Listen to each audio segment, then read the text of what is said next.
Handa na ba kayong matuto?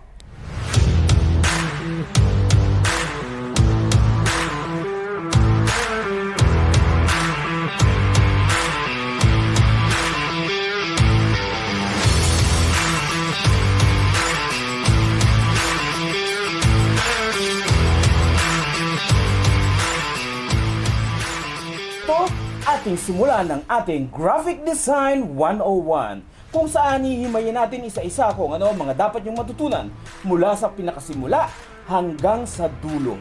At titiyakin ko sa inyo, sa loob ng ilang araw ay matututo kayo kung paano gawin ng isang bagay sa digital na pamamaraan.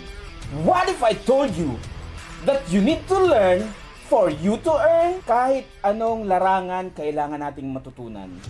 Hindi pwedeng kung ano yung kaalaman at skills natin hanggang dun lang. Kasi ang skills, yun din ang magbibigay sa inyo ng maraming opportunity upang kumita ng mas malaki. So tandaan, lamang ang may alam.